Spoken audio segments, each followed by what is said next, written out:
नमस्कार दोस्तों, चलिए जानते हैं झारखंड की 50 फटाफट बड़ी खबरों को सिर्फ 10 मिनट में। लेकिन उससे पहले आप यह वीडियो किस जगह से देख रहे हैं हमें कमेंट में जरूर बताएं। अंडर 17 फुटबॉल खिलाड़ी अनुष्का मुंडा के लिए मदद की अपील सामने आई है। प्रधानमंत्री बाल पुरस्कार से सम्मानित होने के बावजूद उनका परिवार आर्थिक तंगी से जूझ रहा है। खप्पड़ैल के घर में रहने वाली इस प्रतिभाशाली खिलाड़ी को खेल सुविधाओं की सख्त जरूरत है। बोकारो में पुलिस कस्टडी में हुई के मामले पर सियासत तेज हो गई है। पूर्व मुख्यमंत्री अर्जुन मुंडा ने पीड़ित परिवार से मुलाकात की और न्याय का भरोसा दिलाया। विपक्ष ने मामले की उच्च स्तरीय जांच की मांग करते हुए सरकार पर सवाल खड़े किए हैं। झारखंड सरकार ने वर्ष 2026 को किसान समृद्धि वर्ष बनाने की योजना के तहत कृषि बजट 4000 करोड़ रुपए तय किया है। लक्ष्य है किसानों की आय में 25% तक बढ़ोतरी। सिंचाई, बीज, तकनीक और बाजार से जोड़ने पर विशेष फोकस रहेगा। रांची विजन 2026 के तहत शहर में बड़े बदलाव की योजना है। नई ट्रेन सेवाएं, मेट्रो परियोजना, आईटी और स्वास्थ्य शिक्षा ढांचे को मजबूत करने के प्रस्ताव शामिल हैं। सरकार का दावा है कि इससे रांची एक आधुनिक और सुविधाजनक शहर के रूप में उभरेगा। नगर निकाय चुनाव को लेकर कांग्रेस ने बीजेपी पर हमला बोला है। पार्टी नेताओं का आरोप है कि सत्तारूढ़ दल बैलेट पेपर से चुनाव कराने से डर रहा है। इसे लोकतांत्रिक प्रक्रिया से जोड़ते हुए कांग्रेस ने जन आंदोलन की चेतावनी भी दी है।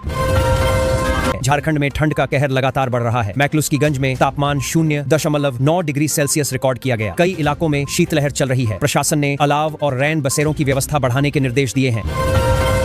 एक शिक्षिका द्वारा अपनी शादी में स्कूल के बच्चों को मेहमान बनाने का वीडियो सोशल मीडिया पर वायरल हो रहा है। बच्चों के साथ शिक्षक का यह भावनात्मक जुड़ाव लोगों को खूब पसंद आ रहा है। वीडियो को समाज में सकारात्मक संदेश के रूप में देखा जा रहा है। झारखंड में डिजिटल जनगणना 2026-27 की तैयारी शुरू हो गई है। इस बार जियो फेंसिंग और स्वभरण तकनीक का इस्तेमाल होगा। इससे आंकड़ों की सटीकता बढ़ेगी और प्रक्रिया अधिक पारदर्शी बनेगी। प्रशासनिक स्तर पर प्रशिक्षण और MAGO तकनीकी व्यवस्था की जा रही है। टाटा ब्लूस्कोप स्टील का नाम बदलने की प्रक्रिया शुरू हो गई है। टाटा स्टील द्वारा पूर्ण स्वामित्व हासिल करने के बाद यह फैसला लिया गया। कंपनी प्रबंधन के अनुसार इससे ब्रांड पहचान मजबूत होगी और संचालन में एकरूपता आएगी।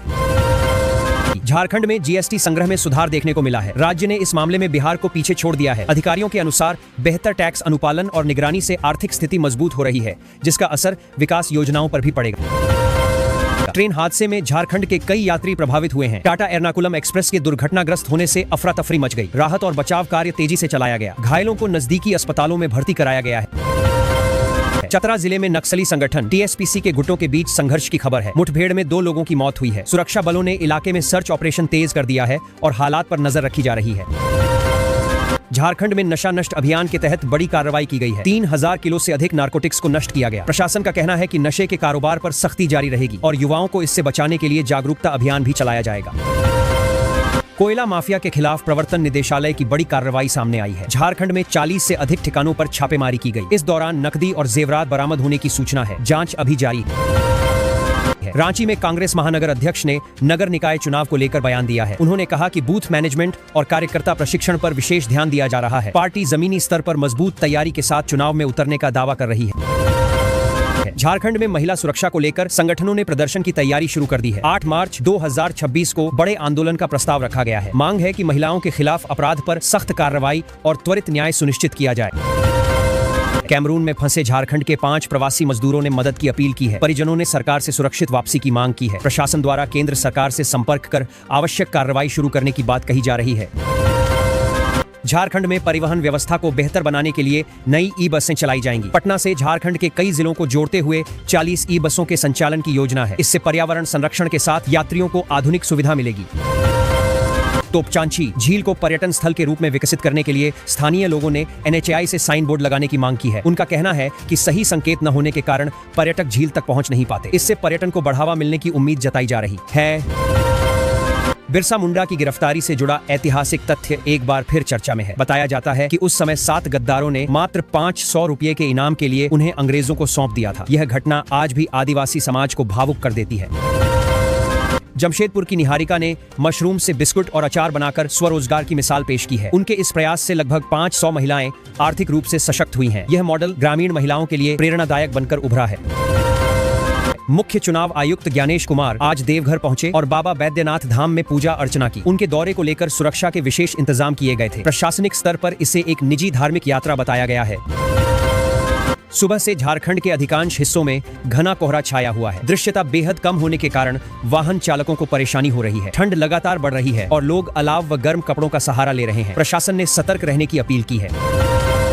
उत्तर भारत में चल रही शीतलहर का प्रभाव झारखंड में भी साफ नजर आ रहा है। बर्फीली हवाओं के कारण जनजीवन प्रभावित है। मौसम विभाग के अनुसार अगले 48 घंटे बेहद भारी रहने वाले हैं। सुबह के समय विजिबिलिटी काफी कम हो रही है, जिससे सड़क और रेल यातायात प्रभावित हो सकता है। झारखंड में पेड़ लगाओ फ्री बिजली योजना को लेकर चर्चा तेज है। प्रस्ताव के तहत पौधारोपण करने वालों को 25 यूनिट तक मुफ्त बिजली देने की बात कही जा रही है। इसे पर्यावरण संरक्षण और ऊर्जा बचत से जोड़कर देखा जा रहा है। मुख्यमंत्री मैया सम्मान योजना के तहत सरकार अगली किस्त की तैयारी में जुटी है। लाखों महिलाओं के बैंक खातों में 2500 रुपये सीधे डीबीटी के माध्यम से भेजे जाएंगे। पोर्टल अपडेट कर दिया गया है और तकनीकी परीक्षण पूरा हो चुका है। जनवरी के पहले सप्ताह में राशि ट्रांसफर होने की संभावना जताई जा रही है। मुख्यमंत्री रोजगार सृजन योजना के तहत युवाओं को स्वरोजगार के लिए 25 लाख रुपए तक का कम ब्याज ऋण और सब्सिडी दी जा रही है। नए साल में बड़ी संख्या में आवेदन स्वीकृत हुए हैं। उद्योग, दुकान, सेवा और स्टार्टअप से जुड़े युवाओं को इसका सीधा लाभ मिल रहा है। प्रधानमंत्री ग्राम सड़क योजना के अंतर्गत झारखंड के दूरदराज ग्रामीण इलाकों में सड़क कनेक्टिविटी मजबूत की जा रही है। कई नए प्रोजेक्ट्स पर काम जारी है, जिनके 2026 तक पूरा होने की उम्मीद है। इससे ग्रामीण अर्थव्यवस्था, शिक्षा और स्वास्थ्य सेवाओं तक पहुंच आसान होगी। मुख्यमंत्री उज्ज्वला झारखंड योजना मूजी के तहत गैर विद्युतीकृत टोलों और गांवों में बिजली पहुंचाने का कार्य तेज है। सरकार ने इस पर 437 करोड़ रुपए खर्च करने की योजना बनाई है। लक्ष्य है कि वर्ष 2026 तक सभी चिन्हित क्षेत्रों में नियमित बिजली आपूर्ति सुनिश्चित की जाए। आज जैत 2026 परीक्षा झारखंड के कई शहरों में आयोजित की गई। रांची, जमशेदपुर और धनबाद में कंप्यूटर आधारित परीक्षा केंद्रों पर हजारों छात्र पहुंचे। सुरक्षा और तकनीकी व्यवस्था कड़ी रही। अभ्यर्थियों ने परीक्षा को मध्यम स्तर का बताया और शांतिपूर्ण आयोजन की सराहना की। टाटा मोटर्स के जमशेदपुर प्लांट में आज रविवार को भी पूर्ण कामकाज किया गया। कंपनी ने विशेष सर्कुलर जारी कर पहले रविवार को सामान्य ऑपरेशन की सूचना दी थी। कर्मचारियों की उपस्थिति अच्छी रही और उत्पादन लक्ष्य पूरा करने पर जोर दिया गया। रेलवे ने ट्रेन टाइमिंग में बड़े बदलाव लागू किए हैं। हटिया, बेंगलुरु एक्सप्रेस सहित कई ट्रेनें अब राजगंगपुर स्टेशन पर रुकेंगी। नया शेड्यूल 1 जनवरी से प्रभावी है, जिससे यात्रियों को कनेक्टिविटी में सुविधा मिलेगी और कुछ रूटों पर यात्रा समय में बदलाव हुआ है। मौसम विभाग ने झारखंड के 14 जिलों के लिए येलो अलर्ट जारी किया है। पलामू, गुमला, हजारीबाग और चतरा में घना कोहरा और शीतलहर का असर दिख रहा है। 4 से 6 जनवरी के बीच तापमान 4 डिग्री तक गिरने की संभावना जताई गई है। बोकारो में स्थित एक जूता फैक्ट्री में भीषण आग लग गई। मनमोहन को लहर को देखते हुए कई जिलों में स्कूलों को 5 और 6 जनवरी तक बंद रखने की संभावना जताई जा रही है। जिला प्रशासन मौसम की स्थिति पर नजर बनाए हुए है। बच्चों की सुरक्षा को लेकर अंतिम फैसला स्थानीय प्रशासन द्वारा लिया जाएगा। भारतीय मौसम विभाग ने झारखंड के 11 से 15 जिलों में येलो अलर्ट जारी किया है। रांची, पलामू, गढ़वा, चतरा और हजारीबाग समेत कई इलाकों में घना कोहरा और शीतलहर का असर देखा जा रहा है। न्यूनतम तापमान 2 से 3 डिग्री तक गिरने की चेतावनी दी गई है।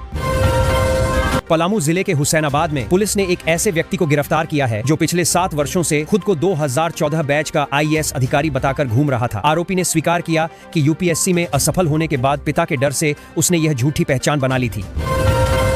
गढ़वा के नामधारी कॉलेज परिसर में एक YouTube पत्रकार के साथ मारपीट की घटना सामने आई है। बताया जा रहा है कि पत्रकार गरीबों और स्थानीय समस्याओं को लेकर सवाल उठा रहा था। घटना के बाद पत्रकार संगठनों में आक्रोश है और पुलिस से सख्त कार्रवाई की मांग की जा रही है। पूर्व मुख्यमंत्री चंपई सोरेन ने पेसा नियमावली को लेकर हेमंत सोरेन सरकार पर तीखा हमला किया है। उन्होंने आरोप लगाया कि आदिवासी समाज के अधिकारों के साथ समझौता किया गया है। चंपई सोरेन का कहना है कि पेसा कानून की मूल भावना को कमजोर कर दिया गया। केंद्रीय मंत्री अर्जुन मुंडा ने भी झारखंड सरकार पर पेसा कानून को लेकर गंभीर आरोप लगाए हैं। उन्होंने कहा कि सरकार ने कानून की आत्मा ही खत्म कर दी है। आदिवासी क्षेत्रों में ग्राम सभा के अधिकारों को सीमित करने का प्रयास किया जा रहा है, जो संविधान के खिलाफ है। प्रवर्तन निदेशालय ने कोयला माफिया के खिलाफ झारखंड और पश्चिम बंगाल में एक साथ बड़ी कार्रवाई की है। 40 से अधिक ठिकानों पर छापेमारी के दौरान नकदी और सोने की बरामदगी की खबर है। जांच एजेंसी अवैध कोयला कारोबार से जुड़े नेटवर्क की पड़ताल कर रही है। एक अजीब लेकिन गंभीर मामला सामने आया है, जहां जेल में रखे गए गांजा और शराब को चूहों द्वारा नष्ट करने की बात अदालत में कही गई। करोड़ों रुपए के नशे के सामान के सबूत खत्म होने के कारण आरोपी छूट गए। इस घटना ने जेल सुरक्षा व्यवस्था पर सवाल खड़े कर दिए हैं। आज झारखंड के कई शहरों में जेवियर एप्टीट्यूड टेस्ट यानी एक्सैट 2026 की परीक्षा आयोजित की गई। रांची, जमशेदपुर और धनबाद में परीक्षा केंद्र बनाए गए थे। कड़ी सुरक्षा व्यवस्था के बीच हजारों अभ्यर्थी परीक्षा में शामिल हुए। ट्रैफिक और प्रवेश व्यवस्था को लेकर खास इंतजाम किए गए थे। जमशेदपुर स्थित टाटा मोटर्स प्लांट में रविवार के दिन भी सामान्य कामकाज जारी रहा। कंपनी प्रबंधन के अनुसार उत्पादन लक्ष्य को पूरा करने के लिए कर्मचारियों की शिफ्ट सामान्य रूप से संचालित की गई। स्थानीय अर्थव्यवस्था और रोजगार के लिहाज से यह प्लांट राज्य के लिए अहम माना जाता है। रांची में ऑल इंडिया जजेस बैडमिंटन चैंपियनशिप की शुरुआत हो गई है। देश भर से आए न्यायाधीशों ने खेल प्रतिभा का प्रदर्शन किया। आयोजन का उद्देश्य न्यायिक अधिकारियों में फिटनेस और आपसी समन्वय को बढ़ावा देना बताया गया है। प्रतियोगिता को लेकर शहर में खास उत्साह देखा जा रहा है। रांची में हिंदू जागृत मंच द्वारा बांग्लादेश में हिंदुओं पर हो रहे कथित अत्याचारों के विरोध में मशाल जुलूस निकाला गया। प्रदर्शनकारियों ने अंतर्राष्ट्रीय समुदाय से हस्तक्षेप की मांग की। जुलूस के दौरान सुरक्षा के पुख्ता इंतजाम किए गए थे और माहौल शांतिपूर्ण बना रहा। रांची की आहाना सिंह ने जूनियर मिस इंडिया प्रतियोगिता के फाइनल में जगह बनाकर राज्य का नाम रोशन किया है। उनकी इस सफलता से झारखंड में खुशी का माहौल है। परिवार और स्थानीय लोगों ने इसे राज्य की बेटियों के लिए प्रेरणादायक उपलब्धि बताया है। चाईबासा क्षेत्र में हाथियों के हमले से 5 लोगों की मौत की खबर सामने आई है। लगातार हो रही घटनाओं के बाद वन विभाग ने स्पेशल टीम को इलाके में तैनात किया है। ग्रामीणों में दहशत का माहौल है और मुआवजे तथा सुरक्षा की मांग तेज हो गई है। रांची में एक महिला पर जानलेवा हमला किए जाने का मामला सामने आया है। पुलिस ने त्वरित कार्रवाई करते हुए एक आरोपी को गिरफ्तार कर लिया है। घटना के पीछे आपसी विवाद की आशंका जताई जा रही है। पुलिस अन्य आरोपियों की तलाश में लगातार छापेमारी कर रही है। मकर संक्रांति 2026 की तारीख को लेकर लोगों में भ्रम की स्थिति बनी हुई है। ज्योतिषाचार्यों के अनुसार इस वर्ष सूर्य संक्रमण के समय के कारण कुछ स्थानों पर 14 तो कुछ जगहों पर 15 जनवरी को पर्व मनाया जाएगा। शुभ मुहूर्त और धार्मिक महत्व को लेकर चर्चाएं तेज हैं। रांची के रिम्स अस्पताल में मृत्यु प्रमाण पत्र जारी करने के नाम पर अवैध वसूली की शिकायतें सामने आई हैं। आरोप है कि परिजनों से पैसे मांगे जा रहे हैं। स्वास्थ्य विभाग ने मामले को गंभीरता से लेते हुए जांच के संकेत दिए हैं। रांची एयरपोर्ट पर यात्रियों की सुविधा के लिए नया टॉयलेट कॉम्प्लेक्स जल्द बनाया जाएगा। इसके लिए पुराने ढांचे को तोड़े जाने की तैयारी है। एयरपोर्ट प्रशासन का कहना है कि इससे यात्रियों को साफ सुथरी और आधुनिक सुविधाएं मिलेंगी। धनबाद में कोयला चोरी से जुड़ी एक घटना में बाइक की टक्कर से 2 युवक घायल हो गए। स्थानीय लोगों ने उन्हें अस्पताल पहुंचाया। पुलिस मामले की जांच कर रही है और अवैध कोयला ढुलाई से जुड़े नेटवर्क की जानकारी जुटाई जा रही है। गिरिडीह जिले में अवैध खनन का बड़ा मामला सामने आया है। रिपोर्ट के अनुसार इलाके में 55 अवैध खदानें संचालित हो रही हैं, जहां से रोज करीब 110 टन कोयले की चोरी हो रही है। प्रशासन पर कार्रवाई न करने के आरोप भी लग रहे हैं।